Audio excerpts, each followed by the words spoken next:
Good evening, afternoon, or morning, everyone. Whenever you watch this, and yes, we have another guest, and no, they're not a kicker or punter or quarterback. At least looks can be deceiving at times, but no, our guest here, Troy Shallow, fullback from UMass, is here, and we're excited to have him. Thanks for coming on, Troy. Thanks for having me. Excited to be here. Yeah, Jackson. Before we kick off, you have anything to open with? Not at all, Troy.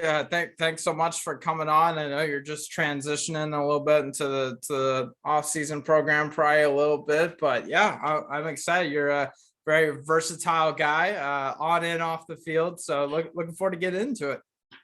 Thank you. Appreciate it. Yeah, I'll let Jackson take the first question, and then we'll go from there.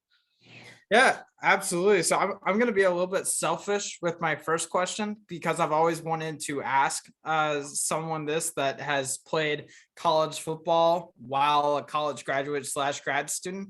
Joe Burrow referenced his time as a grad student as contributing a lot to his 2019 rise because frankly, you just got to spend a lot more time on football. Has that been the case for you? How much more time do you actually get as a grad student as opposed to being undergrad? For me, it was a lot. Like my course load, it was like 3 courses, and it was all online.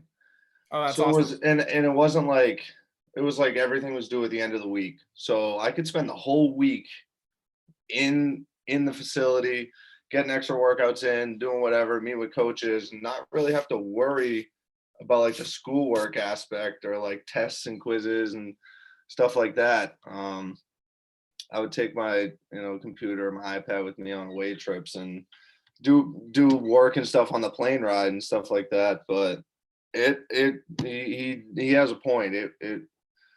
You can get a lot more time in with your coaches and strength and conditioning coaches and all that for sure. That's awesome. That's awesome. I'm sure it helps in the film aspect too. That's good stuff. I'm glad to finally get an answer. You got a dog back there? 4 of them. That's the problem. So what kind you got? That. What again? What kinds you got? I think they're border collie mixes. They're rescues, so we're not. Sorry about that. They're only bad whenever we have someone important on. So sorry. I got 2 upstairs, but they're sleeping. So they were 10 minutes ago. So all right, I guess with that, it's like you to ask my question. So Troy, you played defensive end at Merrimack, and then leading to this year, you're listed on the rosters as a defensive end. So how did the transformation to fullback come to be, and how did you feel at first? All right, so basically. So I went to Merrimack as a linebacker. I played fullback in high school, played fullback linebacker. Went to Merrimack as a linebacker, got there, and I was a little heavy. I was heavier than they would like their linebackers. I was about 235. So they asked if I would be okay switching at the end. I said, yeah, sure. Redshirted my freshman year, came back sophomore year, started the next 2 years. And then COVID year, we didn't play a single game until the spring. But I just decided to stay out that spring because I wanted to transfer anyways. And the fullback position always intrigued me, and I always thought it was like a rugged, like cool position. And one of the things I'm best at is just running full speed into people. So I was like, if I'm going to go somewhere, I'm going to tell the coaches, like, I would like to play fullback if possible. So I entered the transfer portal, hit up all the UMass coaches, and was like, I'm a D-end and play special teams, but I would love to play like fullback, H-back. And I ended up getting there, and I went through all of camp at UMass as a D lineman. That's why I'm listed on the roster as a D-end. And in the first, and against BC in the second game, I was still wearing 51. I was still wearing my D lineman number.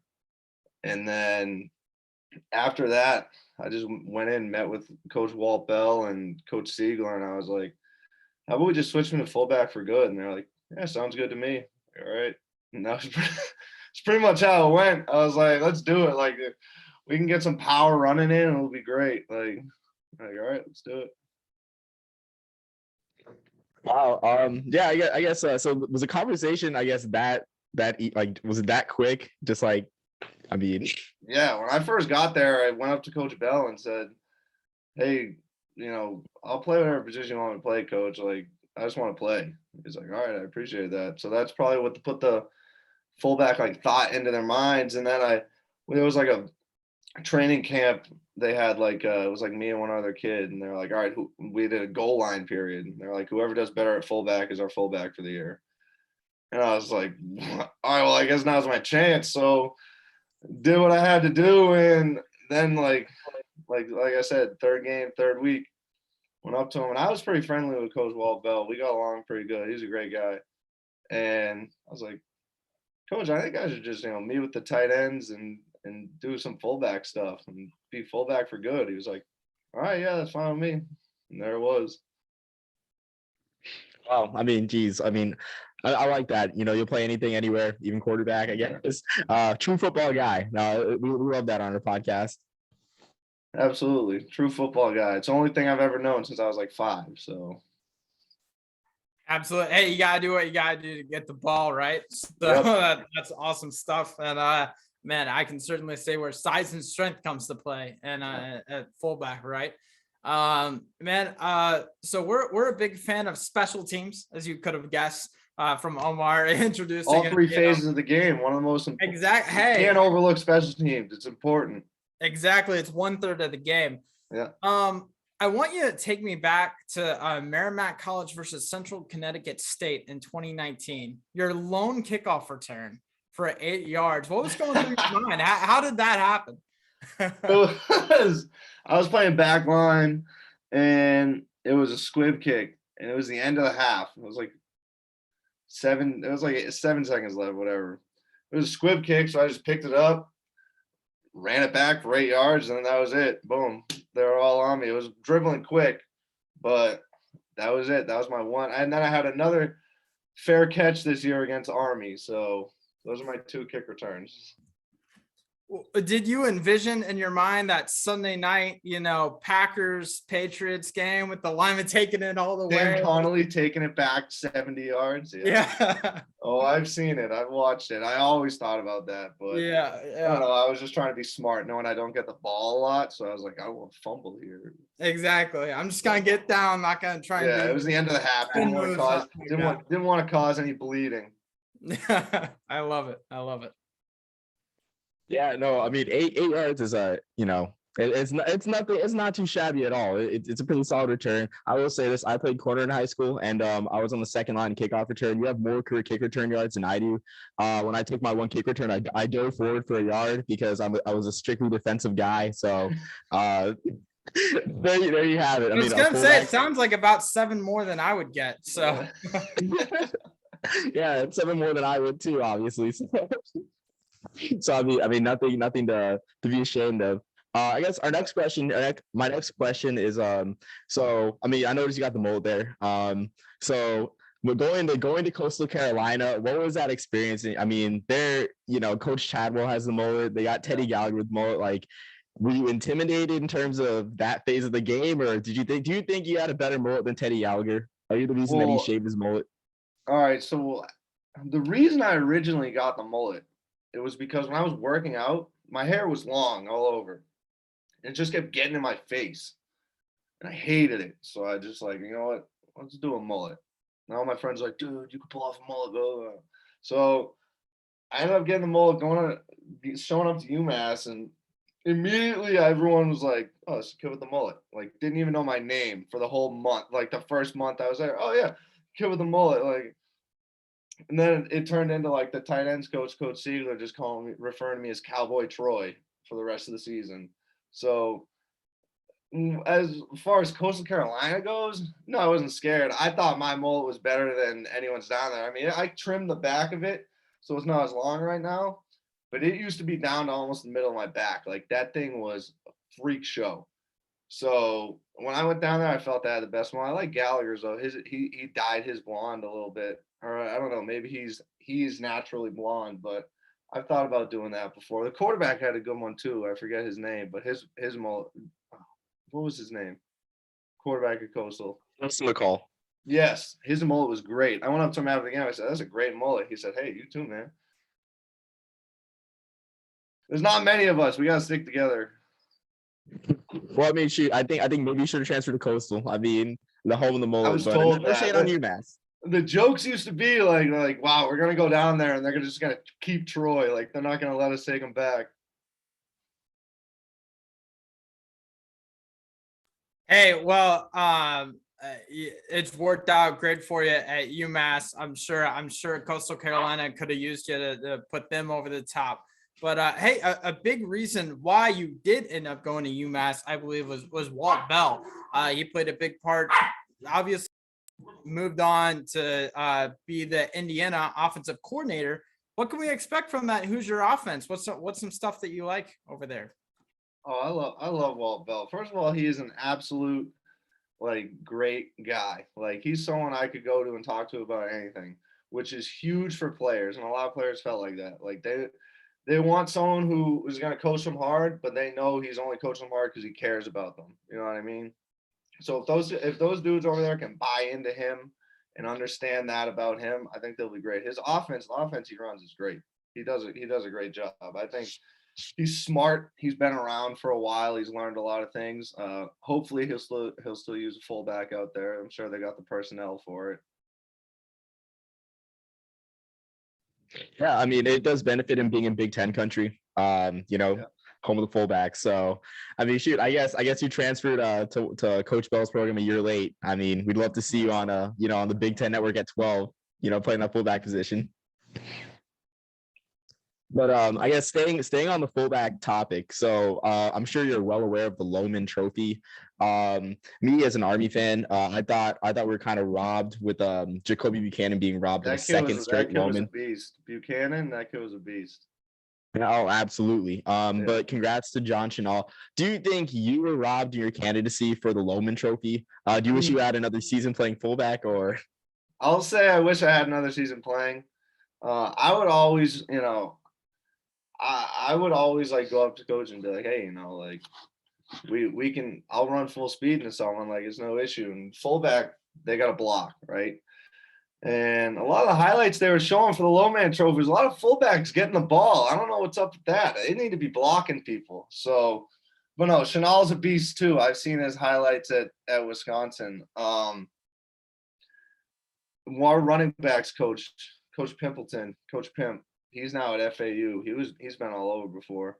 He would always come up to me and be like, "Yo, I'm gonna get you the ball this week. I'm gonna get you the ball this week." I'm like, "Coach, I don't need the ball. Just let me go. Put me in. Let me go block somebody." So, no, I wasn't robbed. There's a lot of deserving dudes, but I was thinking maybe the mullet would help me get it, but it's all right. I'll have to talk to Big Cat about that later on.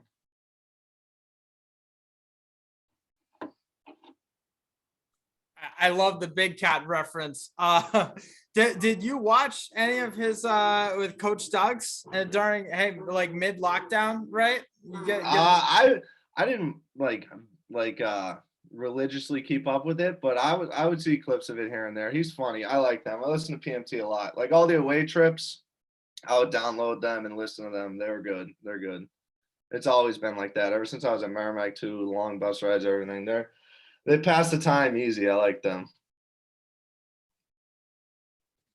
Yeah. So my next question. Oh, sorry, Jackson. Were you gonna ask one? All right. Yeah, my bad. Saw the unmute. But my next question regards UMass being an independent. I mean, this year you guys took trips to Tallahassee, Florida State, New Mexico State, Pitt, and of course my favorite, the best destination in college football, Mikey Stadium at West Point.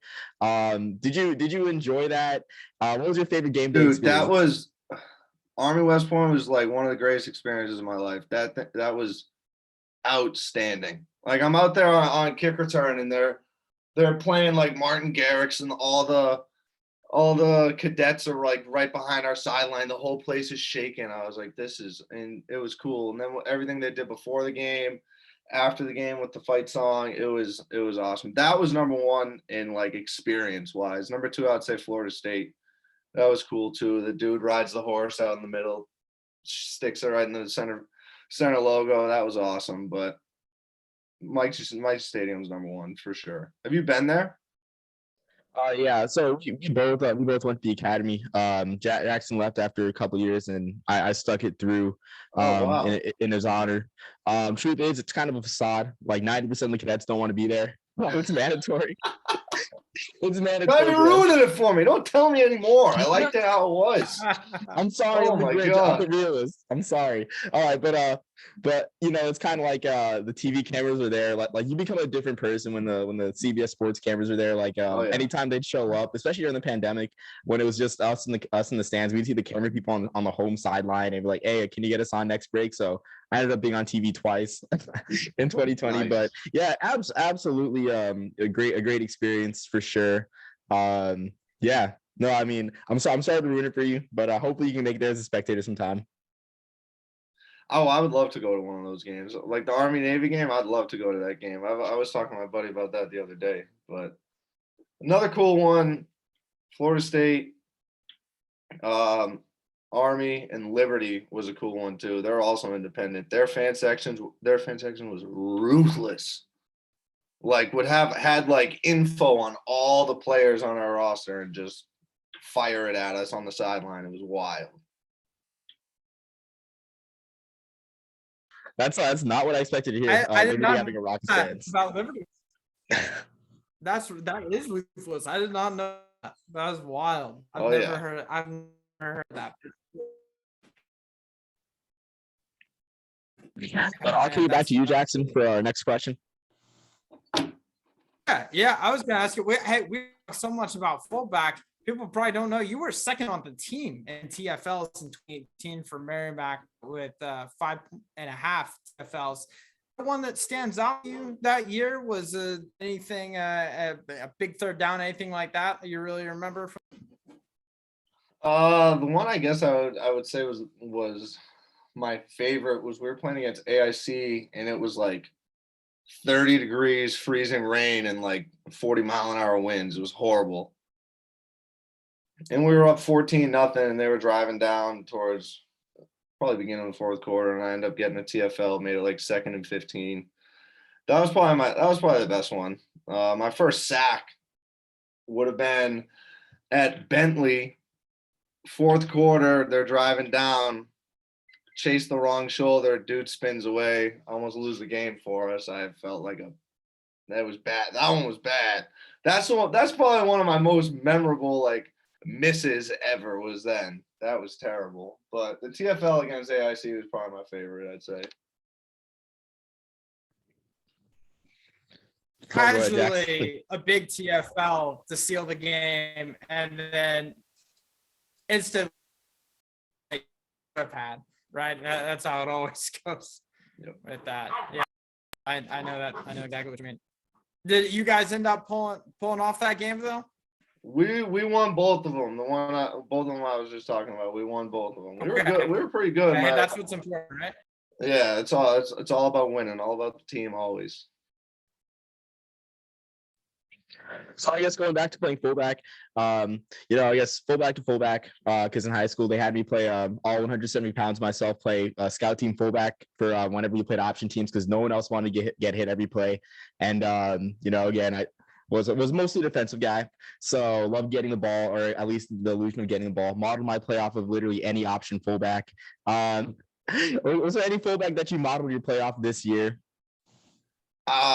God, there's so many good ones. My favorite all time is Mike Allstott. He's great. I love James Devlin because I'm a New England fan. That's why I wore the 46 because he's a man. But I don't know. There's so many. They're so versatile, dude. You look at like what Juszczyk is doing in San Fran. Like he can do everything. And then Alec Ingold, he's great. But I would say, yeah, Mike Allstott, my favorite all time. Maybe model my play after. I would say Devlin from the Pats. He was great. Yeah, absolutely. I mean, doesn't really get much credit in those Patriot Dynasty years to a Pro Bowl or two. I'm not sure how many people know that. One of my favorite Patriots. A lot of people don't really like the Patriots, but it was easy to like Devlin, Ivy League guy. Also played in the United Football League too. So he bounced around. He bounced around to I think he was in Arena for a bit, and then was in United Football League. Like I watched a little video on him. He was just talking about how he's like, I didn't care. I just wanted to keep playing football. Like I didn't care how much money I was making. And eventually I got signed, but I thought that was cool. I'll take it back to you, Jackson, for the next question.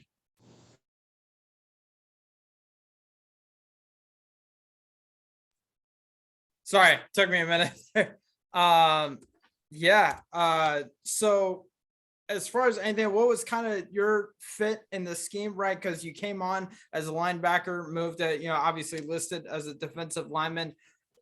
4-3, 3-4, played a lot of nickel. What was kind of your best scheme fit, and what are you most comfortable in personally playing in? When I was at Merrimack and I was playing the end, we were a 4-3, and then I came to UMass and I was playing inside the tackle, and I was like 245 pounds, and I was like I'm playing inside the tackle, like over the guard, because we were running 3-down defense, and I was like, I'll stick it out for camp because that's where they want me right now. But then after that, I had to switch it up. So that's really kind of what drove the fullback thing too. As I was like, I'm playing inside the tackle, 245 pounds right now. Like, let's get me on the field. Let's play some fullback. So you're kind of most comfortable more as sort of that edge rusher type and not inside covering A and B. Okay, I got you. I love the edge rush. I love the edge rush. Setting the edge in the run game. Because I'm like 6'1", so I was shorter than all the tackles, right? So I was easy for me to fire off, get up under them, and hold them, stall them. So that's the edge rusher for me, like a 5-tech, 6-tech. That's what I was at Merrimack. That's where I was most comfortable. Any particular edge rusher in the league right now that you really like modeling your game after? No, not really. I mean, I model myself after fullback dudes. Not all the edge rushers like 6'6". I don't know. I love James Harrison. He's about 6 foot, 270, just strong as an ox. Like, that was awesome. But there's not many dudes like that anymore, so I couldn't really model myself after anyone like that. Hey, who needs a TJ Watt or a Von Miller when you've got Anthony Sherman model game, right? That's what you need. So the Shermanator. Oh yeah. Yeah, I feel like we reference every notable fullback in the 2010s under the sun of this pod, and I love it. It's great. So this is my last question. You're playing in the Dream Bowl. That's what caught my attention. I got nothing better to do. I'm a single man who lives alone. So I'd be tracking the All-Star games. So you're playing in the Dream Bowl. We love these All-Star games. Our podcast is called Hardware. We go over the awards, and we're about to pump out all these All-Star game previews this month. Shameless plug for you, Troy. Hopefully you'll tune in. But so we love tracking these. What are you looking forward to most in the Dream Bowl? We're looking forward to the free trip to Roanoke, Virginia, because I heard Virginia's for lovers apparently. Or just getting out there in the field and playing against college football's best. Well, I got a girlfriend, so let's not get carried away there. But I don't know. It's just playing football. Yeah, like, I'm gonna go down, meet a whole bunch of new guys. I got a text from my high school coach. Someone down there played with his son somewhere. He wants me to meet up with him. So I'm meet new people. Still play football. Get some exposure. I don't know. It'll be fun. I'm a locker room guy. I always have fun. I'm always able to joke around and get along with people. So I guess that's what I'm looking forward to. It'll be cool. It'll be a cool experience, and hopefully something happens from it, Well spoken. So we'll just edit that part out about Virginia being for lovers, since you put that much. We'll edit that out. I don't care. I'm kidding. I'm straight up, man. I'll keep this back to Jackson. Yeah. Hey, so looking on in your football career, looking at anything for the next step with doing anything with football in the future? What are you thinking of with Dream Bowl? Hopefully open up some opportunities. Hopefully, I know there's not a lot of spots for fullbacks anywhere or anything. It's kind of a dying position, which is sad, but I'm going down there as a fullback, and hopefully, there's a team that needs one. I'm going to do the UMass Pro Day in March. So right now I'm just every day waking up and training for that. So yeah, hopefully something happens. I mean, it would be great. Love football, love training. I love training almost as much as I love football. So Hey, I know we'll be tuning in to the draft, looking out for your name, hopefully, right? If not, hey, I'm sure you'll get those UDFA calls and say sign with the team that needs a fullback, right? So that's what we're going for. Absolutely. I love it. Hey, as Jim Nagy, the Reese Senior Bowl director, I'm a big fan of the Senior Bowl. Football is better with the fullback, as he said. Absolutely. So, hey. I agree.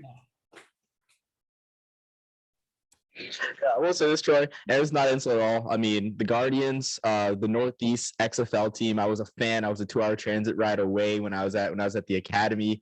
I still believe to this day that they would have rode off to the sunset with Luis Perez at quarterback. The missing piece was a fullback. Hopefully the Guardians find room in their roster come 2023 when the XFL Yeah, comes the back. XFL. I hear the XFL is coming back, and I'm being told the USFL is coming back this spring too. They're bringing back 8 teams in the USFL, which will be cool. That too. I mean, so hopefully, if the NFL does come calling, you can become the face of USFL with the mullet and everything. I can totally see it.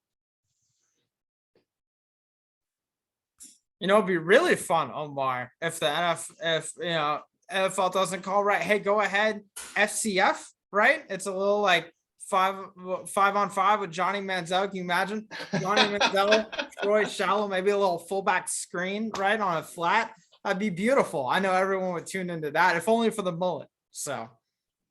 Yeah, and if you end up on an FCF team, every single play is going to be fullback dive. I'll be on my phone hitting fullback dive on FCF every single play. I don't care if I get overvoted. I'll be voting. First and 20, fullback dive. Hey, is it the Glacier Boys that Austin Eckler's a partial owner of? Oh yeah, they got all. Yeah, absolutely. Richard Sherman, Marshawn Lynch, they're all involved too, man. Yeah, absolutely. I think all of them would love a little fullback action there too. Doesn't matter how few guys you have on the field. Always room for a fullback. So America's position. Exactly. Absolutely. Well, pending any other remarks, this has been great, Troy. It's been fun, probably one of the most fun pods we've had. Thank you again for coming on. Do you have anything final to say? No, that was cool. You guys are cool. Appreciate it. Troy, you've been so generous with your time. I appreciate you coming on. Dogs are finally almost asleep now that we're just about done. So this past my bedtime. I gotta get in bed. So yeah, I appreciate it, man. We'll be looking forward to watching you out there. All right. In Virginia. Thank you guys. Appreciate it. Yeah, it was fun. Let me know if you want to have another one. Oh absolutely. Yeah, no, absolutely. No, this is fun. We need to spice things up a bit. We're looking to get more guests in this year, but yeah, we appreciate it. Absolutely. All right, and then until next time, the sign off doesn't leave in 2022. Peace, love, and soul.